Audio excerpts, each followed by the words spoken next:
ఓం నమో నారాయణాయ. మాఘపురాణము 14వ అధ్యాయము విప్రుని పుత్రప్రాప్తి. నిన్నటి రోజున 13వ అధ్యాయంలో మనము సుశీలుని యొక్క కథను గురించి తెలుసుకున్నాము.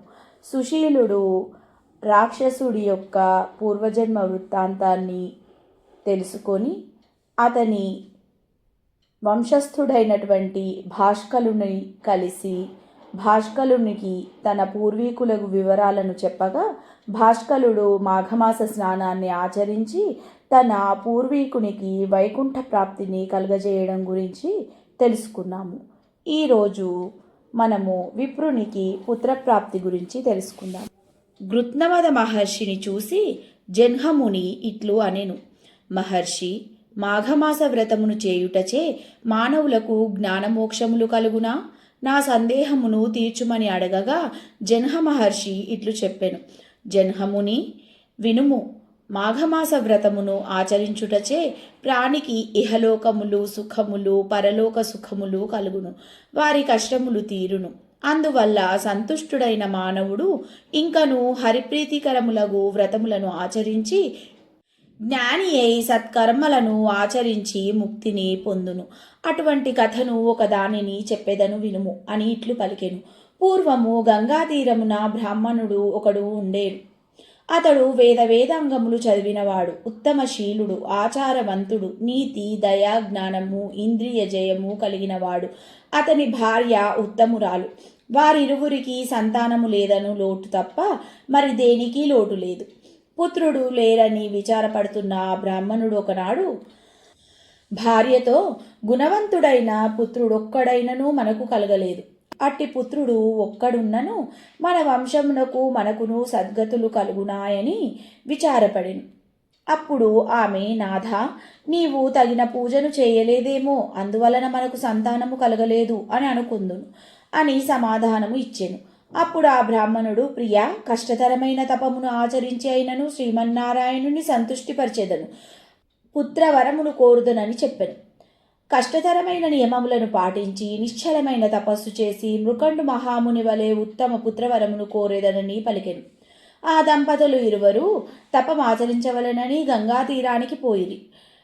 బ్రాహ్మణుడు అష్టాక్షరమును జపించుచు శ్రీహరిని మనసులో నిలుపుకొని తీవ్రమైన తపము ఆచరించెను. కొంతకాలమునకు శ్రీమన్నారాయణమూర్తి ప్రత్యక్షమయ్యెను. అతడు 4 చేతుల యందను శంఖమును చక్రమును గదను ధరించి ఉండెను. వరమాలను ధరించెను. పచ్చని పట్టుబట్టను కట్టెను. కౌస్తుభమను మణిభూషణాన్ని ధరించెను. అతని కిరీటము కోటి సూర్యుల కాంతితో ఉండెను. శాంతభూషితమై ప్రసన్నత కల శ్రీహరి ముఖము మకర మండలముల కాంతితో మరింత శోభాయమానంగా ఉండెను. నారద మహర్షి స్తుతించుచుండగా, అప్సర కాంతలు పాటలు పాడుచుండగా లక్ష్మీ సమేతుడై గరుత్మంతుని పైనెక్కి ఆ బ్రాహ్మణునకు వరము ఇయ్యవచ్చెను. తనను గమనించక తీవ్రతరమైన తపమున నిమగ్నుడై ఉన్న బ్రాహ్మణుని చూసి చిరునవ్వుతో, విప్ర, నేను నీకు వరమునీయవచ్చి తిని నీ తపమును మెచ్చి తిని అని పలికెను. శ్రీహరి ఇట్లు పలికినను. ఆ బ్రాహ్మణుడు నిశ్చల చిత్తుడై బాహ్య జ్ఞానము లేని స్థితిలో ఉండెను. ఇట్లు బాహ్య ప్రపంచమును మరచి నిశ్చల చిత్తముతో అతడు చేయు తపము భగవంతుడవు శ్రీహరికి మరింత ప్రీతి కలిగించెను. అతనికి ఎట్టి వరమునైనా ఇయ్యవలెనని నిశ్చయించెను. వాని మనస్సు బాహ్య ప్రపంచమునకు మరలునట్టు చేసెను. మనస్సు చెదరగా బ్రాహ్మణుడు కారణమేమని కన్నులు తెరిచెను. తన మనసులో నిలిచిన శ్రీమన్నారాయణుడే ఎదుట నిలిచియుండుట గుర్తించెను. ప్రసన్నమూర్తిని చూచెను. ఆనంద పరవశుడై అతడు శ్రీమన్నారాయణమూర్తిని ఇట్లు స్తుతించెను. విప్రకృత విష్ణుస్తుతి. నమస్తే దేవదేవేశ, నమస్తే భక్తవత్సల, నమస్తే కరుణాంశే, నమస్తే నందవిక్రమ, గోవిందాయ సురేశాయ అచ్యుతాయ వ్యయాయ చ, కృష్ణాయ వాసుదేవాయ సర్వాధ్యక్షాయ సాక్షినే, లోకస్థాయ హృదిస్థాయ అక్షరాయాత్మనే నమః, అనంతాయాది బీజాయ ఆధ్యాయాఖిల రూపిణే, యజ్ఞాయ యజ్ఞపతయే మాధవాయ మురారయే, జలస్థాయ స్థలస్థాయ సర్వగాయ మలాత్మనే, सच्चिद्रूपाय सौम्याय समस्व्राघनाशिने नमः। कालाय कलये कामितार्थप्रदाय च नमो दान्ताय शान्ताय विष्णवे जिष्णवे नमः। विश्वेशाय विशालाय वेधसे विश्ववासिने सुराध्यक्षाय सिद्धाय श्रीधराय नमो नमः। हृषीकेशाय धैर्याय नमस्ते मोक्षदायिने पुरुषोत्तमाय पुण्याय पद्मनाभाय भास्वते आग्रेसराय तूलाय आग्रेसरायात्मने नमः। जनार्दनाय जैत्राय जितामित्राय जीविने वेदवेद्याय विश्वाय नारसिंहाय ते नमः। ज्ञानाय ज्ञानरूपाय ज्ञानदायाखिलात्मने धुरन्धराय धुर्याय धराधारय ते नमः।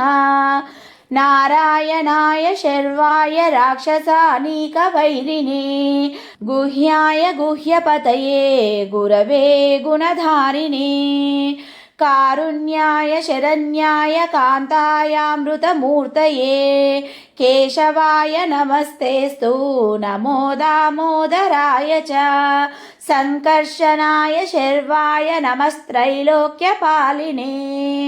भक्तप्रियाय हरये नमः सर्वार्तिनाशिवे नानाभेदविभेदाय नानारूपधराय च नमस्ते भगवान् विष्णो पाहि मां करुणाकर। ఈ విధంగా శ్రీమన్నారాయణుని ప్రత్యక్షంగా చూచిన బ్రాహ్మణుడు భక్తితో ఆశువుగా చెప్పిన ఈ స్తోత్రాన్ని అందరూ చదువుట శ్రేయస్కరము.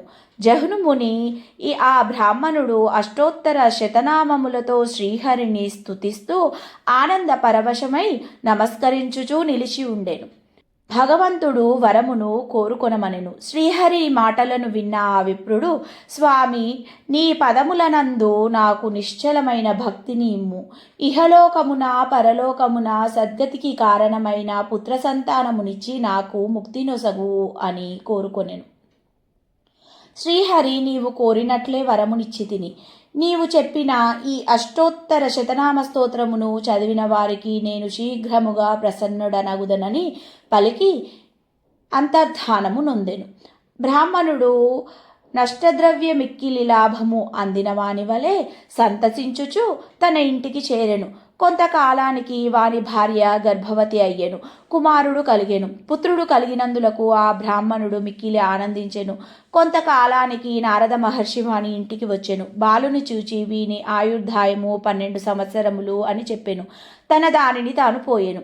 ఆ బ్రాహ్మణుడు నారదుని మాటలను తలుచుకొని విచారమగ్నుడయ్యెను. వాని భార్య బాలుని ఒడిలో కూర్చుండబెట్టుకొని వానిని నిమురుచు కన్నీరు కార్చుచు నిట్టూర్పులు విడుచుచుండెను. విచారవదనముతో ఆహారమును తీసుకొనక విచారించుచుండెను. నాథ, నీవు తీవ్ర తపమునర్చి వరముగా ఈ పుత్రుణ్ణి పొందితిని. చంద్రుని వలె సంతానమును కలిగించు నీ కుమారుడు 12 సంవత్సరములు జీవించి విద్యాభ్యాసము చేయుచు మరణించును కదా. నేనీ పుత్రశోకాన్ని ఎట్లు సహించగలను అని భర్తతో పలికెను. ఆ విప్రుడును భార్య మాటలను విని బాధపడుచు ఆమెను ఓదార్చి నిశ్చయించెను. ఆమెను ఊరడించుచు ఇట్లనెను, ప్రియా, దుఃఖింపకుము. దుఃఖము శరీరాన్ని బాధించును. నీ దుఃఖమునకు తగిన కారణము లేదను కొందును. మృత్యువు తప్పనిది, అది ఎవరినీ విడవదు. తన పుత్రుడు 13వ ఏట మృతినందునని ఇప్పుడు దుఃఖించుచుంటివా? నీకు నాకును ఎప్పటికైనాను మృత్యువు తప్పదు. మన పుత్రుడు మనము మరణించిన తర్వాతనైనా మరణించక తప్పదు కదా. మరి ఈ ముందు వెనుకలు వయస్సులకు కలదు, కానీ మృత్యువునకు లేదు. కావున నీవును శోకింపకు. జరగవలసినది జరగక తప్పదు. అటిచో నీకు విచారమేలా? నీవు దుఃఖించినను కానున్నది కాకమానదు. అనగా నీ శోకము నిష్ప్రయోజనము. ప్రతి ప్రాణియు తాను చేసిన కర్మను అనుసరించి జన్మించును, మరణించును. కనిపించినది నశింపక నిలుచునా? కావున శోకింపకుము అని ఆమెను ఊరడించెను. మరియు నిరర్థకమైన దుఃఖాన్ని విడువుము. శ్రీహరిని పూజించి పుత్రుని మరణ భయము పోగొట్టుదును. నీవు ధైర్యముగా ఉండుము అని పలికి మరలా గంగా తీరమున చేరి నియమనిష్టలతో శ్రీహరిని సర్వోపచారములతో పూజించుచుండెను. శ్రీహరి అష్టాక్షరీ మంత్రాన్ని జపించెను. శ్రీహరి వానిని నిశ్చల భక్తికి ప్రీతి చెంది ప్రత్యక్షమయ్యెను. బ్రాహ్మణుడు శ్రీమన్నారాయణకు సాష్టాంగముగా నమస్కారము చేసి నిలిచియుండెను. విప్రుని పుత్రప్రాప్తి రేపటి 15వ అధ్యాయంలో. మాఘపురాణము 14వ అధ్యాయం పారాయణ సమాప్తం. ఓం నమో నారాయణాయ.